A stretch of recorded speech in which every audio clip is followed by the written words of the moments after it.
Ayo, hati-hati ya kalau kalian suka baper ngelihat makanan lazis yang murah kayak gini. Itu tandanya kalian udah terjangkit virus makan receh. Setuju gak sih Foodies kalau dibilang kuliner itu emang jadi salah satu obat kangen ya kan? Ya, kayaknya sih semua sepakat pasti jajan makanan daerah itu bisa jadi pengobat rindu kalau kalian belum bisa mengunjungi tempatnya. Nah Foodies yang dari Solo nih, mana suaranya? Yuk ayo kita kumpul sini sedulur-sedulur. Makan receh punya sajian khusus nih, Surabi Solo Noto Suman Aji Jaya. Duh, enaknya pol ini sih Foodies. Nah Foodies, alhamdulillah nih sore-sore begini selain makan yang berat-berat, enaknya dibuka dulu sama yang ringan-ringan. Kali ini saya mau pilih yang berbeda, nggak yang gurih-gurih tapi yang manis-manis.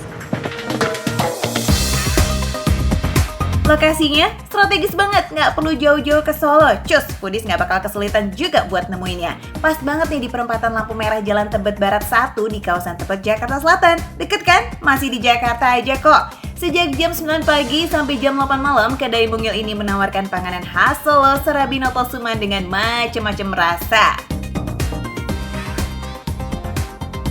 Nah Foodies, di belakang penggorengan mini ini nih ada ibu siapa Bu? Ibu Meli ini yang menggawangi Surabi Solo yang ada di Tebet nih. Bu Meli, bener ya ini Surabi Solo ya? Iya. Wah, luar biasa Foodies. Jakarta itu emang pusatnya segala macam, nggak cuma pusat ibu kota tapi pusatnya kuliner. Yang ada di Solo jauh-jauh di Jawa Tengah langsung dibawa ke sini ke Jakarta sama Bu Meli tuh dibikin langsung. Oh iya, buat yang belum pernah cobain serabi Solo, serabi ini mirip banget sama pancake dengan tekstur lembut di tengah dan agak garing di pinggirnya. Eits, tapi kalau soal rasa jelas beda banget ya. Yang ini kan lokal punya alias asli Indonesia dari Solo, Jawa Tengah. Terus penasaran gak sih kalau rasanya tuh beda sama pancake, emang dibuat dari apa aja sih? Nih Foodies adonannya. Jadi ini tepung beras, santan, gula pasir. Jadiin satu ya Bu ya? Satu. Langsung kita lihat aksinya Bu Meli membuat serabi Solo. Kayak gimana sih Bu? Saya pengen belajar Bu.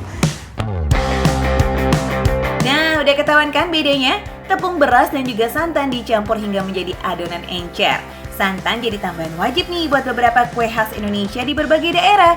Cairan putih pekat dari hasil perasan daging kelapa ini akan menghasilkan rasa gurih dan manis. Wih, jadi makin penasaran gak sih nih buat icip-icipin Foodies? Jadi si serabi Solo ini dia mirip sama kue ape ya Bu? Kue ape yang martabak mini mungkin ya. Nah, martabak mini, cuma dia si pinggiran-pinggirannya itu lebih tipis ya Bu ya? Dia lebih bening. Dia lebih tipis, dia lebih kering.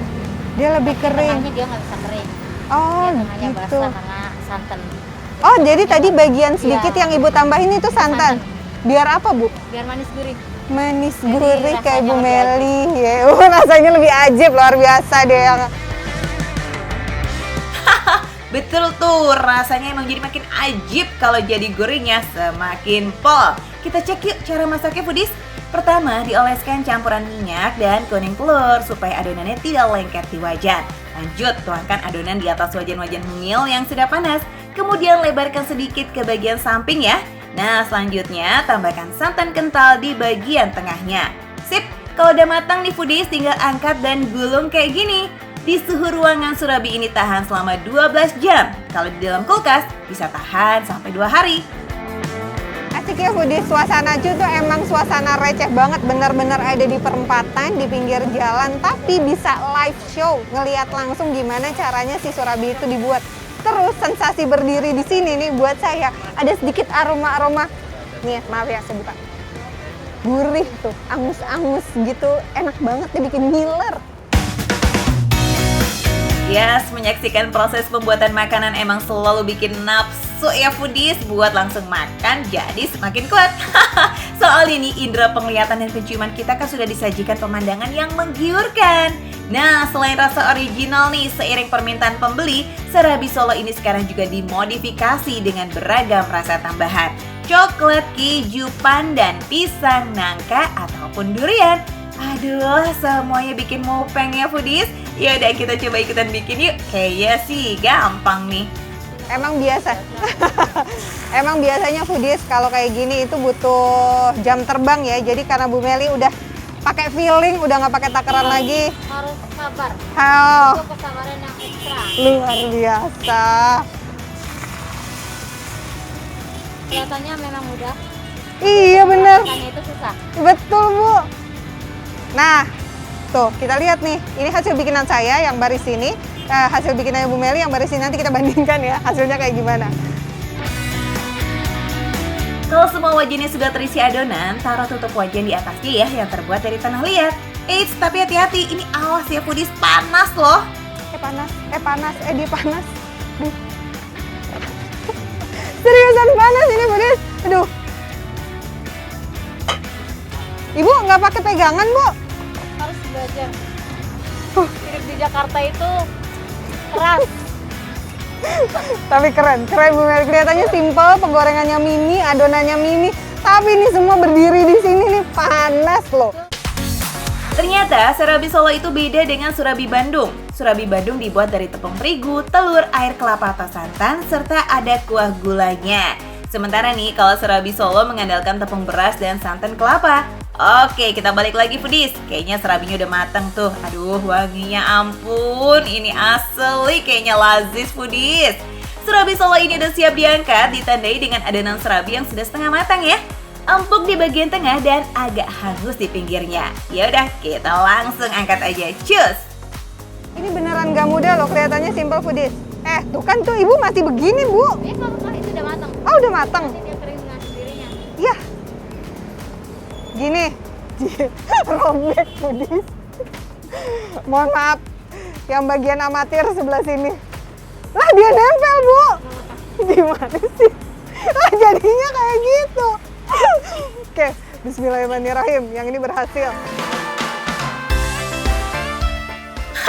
Susah ya. Dalam kondisi hangat ini, selanjutnya serabi akan dibungkus dengan gulungan daun pisang dan ditempatkan di dalam box-box plastik. Daun pisang berfungsi sebagai pembatas supaya surabinya tidak menempel satu sama lain. Soal harga, receh sih pastinya. Satu box serabi Solo isi 5 ini cuma 20.000 foodies. Wih, istimewa ya. Nggak perlu jauh-jauh ke Solo, cukup melipir aja ke Tebet, Jakarta Selatan. Udah bisa menikmati serabi Solo yang otentik ini. Nah, foodies, tugas saya udah selesai ya. Cukup lah ya bantu-bantuinnya, udah tahu gimana caranya. Ini saya tahu sini, Mas. Makasih ya, Mas. Ini buat saya boleh? Oh, nih. Masnya cuma ngangguk-ngangguk, ragu-ragu boleh gitu doang. Nggak apa-apa, saya ambil aja. Kita nanti cobain ya, foodies. Yuk.